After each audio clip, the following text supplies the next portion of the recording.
So hey everyone, welcome back again. Myself doctor Tushar and आज इस video में बात करेंगे आपके टॉपिक सेप्सिस के ऊपर।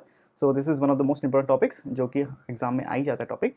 एंड इसमें देखेंगे हम लोग कि सेप्सिस क्या होता है, इसमें इसका क्या एटियोलॉजी है, क्या पैथोफिजियोलॉजी है इसकी, इसको मैनेज कैसे करते हैं, इसको डायग्नोज कैसे करते हैं, इसका क्या कॉम्प्लिकेशंस आ सकते हैं। तो ये सब अच्छे से कवर करेंगे in the single page chart. And ये आपको हमारे टेलीग्राम, व्हाट्सअप एंड नोट्सफॉल.site पे मिल जाएगा, जिसे आप आराम से डाउनलोड कर सकते हैं। तो तीनों के लिंक नीचे डिस्क्रिप्शन में, तो ज़रूर से चेकआउट कर लेना।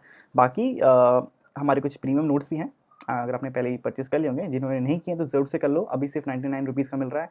नीचे लिंक मिल जाएगा डिस्क्रिप्शन में और टॉप कमेंट में, तो वहाँ पे देख लेना। तो चलो टॉपिक को स्टार्ट करते हैं।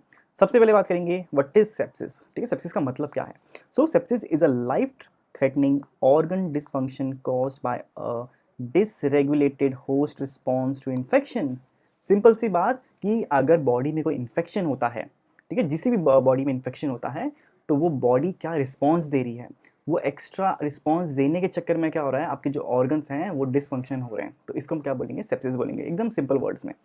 इसमें वही लिखा है in simple terms, it occur when the body's response to infection. ठीक है, बॉडी का जो रिस्पॉन्स है एनी इन्फेक्शन के लिए, इट बिकम्स एग्जैजरेटेड। ठीक है, ओवर मतलब जैसे हम बोलते हैं ना, ओवर एक्टिंग कर रहा है, तो हमारी बॉडी रिस्पॉन्स कुछ ज़्यादा ही ओवर दे देती है and it damages its own tissues and organs. And इसके वजह से क्या होता है, उस जो पैथोजन है उसको डिस्ट्रॉय करने के चक्कर में अपनी खुद की बॉडी के जो टिश्यूज़ एंड ऑर्गन्स है उसे डिस्ट्रॉय करने लग जाती है। ठीक है, तो इसका मतलब सेप्सिस है।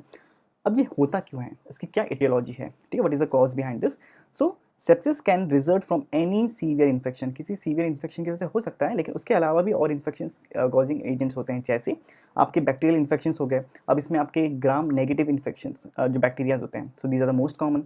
उसके साथ आपके ग्राम पॉजिटिव बैक्टीरियाज भी होते हैं। तो ये अपने बैक्टीरियाज क्या करेंगे, आपके ब्लड स्ट्रीम में टॉक्सिन्स डालेंगे, जिसके रिस्पॉन्स में हमारा बॉडी क्या डालेगा, एंटीबॉडीज़ डालेगा। एंड वो कुछ ज़्यादा ही ओवरडोज में कर देता है ये सब चीज़ें, जिससे चीज़ें गड़बड़ा जाती हैं। सिंपल। इसके अलावा और भी एजेंट्स हैं, जैसे आपके वायरस हैं, फंगाई है या पैरासाइट्स हैं। ठीक है, though these are less common, they can also cause systemic infections leading to sepsis. इसके अलावा कुछ कॉमन सोर्सेज ऑफ इन्फेक्शंस और भी हो सकते हैं, जैसे आपका रेस्पिरेटरी ट्रैक इन्फेक्शन, जैसे न्यूमोनिया की वजह से हो सकता है। ठीक है, यूरिनरी ट्रैक इन्फेक्शन हो गया है, आपका एब्डोमिनल इन्फेक्शंस। ठीक है, एंड आपका स्किन एंड सॉफ्ट टिश्यू के इन्फेक्शन, वहाँ से भी ये ट्रिगर हो सकता है। बाकी जो भी इन्फेक्शन ब्लड स्ट्रीम में आ गया, तो वो आपका ये कॉज कर सकता है। बात करेंगे ये फैलता कैसा है, पैथोफिजियोलॉजी। स्टेप बाय स्टेप इसका एक लंबा वर्जन हम लोग नेक्स्ट वीडियो में देखेंगे, आज शॉर्ट में देख लेते हैं क्या है इसका pathophysiology. So when infection spreads into the blood stream, pathogen releases toxins and inflammatory mediators. उन पैथोजेंस ने क्या किया, टॉक्सिन्स रिलीज कर दिया आपकी बॉडी में। अब क्या किया, हमारी जो बॉडी की इम्यून सिस्टम है, इट बिकम्स ओवर एक्टिवेटेड। ठीक है, एक्टिवेट होना ठीक है, लेकिन ओवर एक्टिवेट हो गई यहाँ पे। वाइड स्प्रेड इन्फ्लेमेशन होता है इसकी वजह से। It occurs in blood vessels, आपके जो ब्लड वेसल्स हैं वहाँ पे ज़्यादा इसका एक्टिविटी आपको शो होता है, इन्फ्लेमेशन शो होता है। This leads to vasodilation. ठीक है, आपकी जो ब्लड वेसल्स हैं वो डायलेट करती है, जैसे और खुल जाती है, ताकि और आपके एंटीबॉडीज फटाफट आ सकें। ठीक है, increase capillary permeability, reduced blood pressure, क्योंकि आपके वैसोडाइलेशन हो गया इसीलिए, and impaired tissue परफ्यूशंस। So if severe it may progress to septic shock. ठीक है, एंड मल्टीपल ऑर्गन फेलियर, क्योंकि इतने क्लॉटिंग हो रही है, इतना ब्लड वेसल डायलेट भी हो चुके हैं, तो जो आपके ऑर्गन्स हैं जहाँ पे अच्छे से ब्लड पहुँचना था वो नहीं पहुँच पाता है। सिंपल। क्लिनिकल फीचर्स में आपको जनरल सिम्टम्स मिलेंगे, जैसे फीवर हो गया है, और आपको हाइपोथेर्मिया भी मिल सकता है। ठीक है, chills and riggers, weakness and मेलीज and Altered mental status, ये जनरल सिम्टम्स हो गए। कार्डियो के लिए आपको क्या क्या मिलेगा, टैकीकार्डिया। क्यों मिला टैकीकार्डिया, क्योंकि आपकी जो ब्लड वेसल्स हैं वो क्या हो गई हैं, खुल गई हैं ज़्यादा, तो आपका जो ब्लड का वॉल्यूम फ्लो है वो एकदम रिड्यूस हो गया है, जिसकी वजह से आपको जो हार्ट है आपको उसको ज़्यादा ताकत लगानी पड़ रही है ब्लड को पंप करने के लिए, इसलिए वो फास्ट बीट कर रहा है।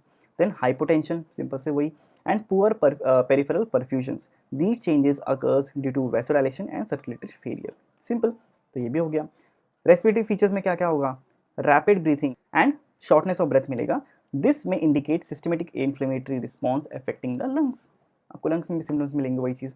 एंड अदर सिम्टम्स क्या हो सकते हैं, डिक्रीज यूरिन आउटपुट है, कोल्ड एंड आपका मॉल्टेड स्किन, बिकम मॉइस्ट एकदम फील होगी, क्योंकि वहाँ पे एकदम हमने बोला ना अभी ऊपर कि पुअर पेरिफेरल परफ्यूजन होगा। और क्या होगा, आपके जो लिम्स हैं, आपके जो भी पेरिफेरी ऑर्गन्स हैं या आपके जो पार्ट्स हैं बॉडी के टिश्यूज़ हैं, वहाँ पे ब्लड प्रॉपर अच्छे से नहीं पहुँचेगा।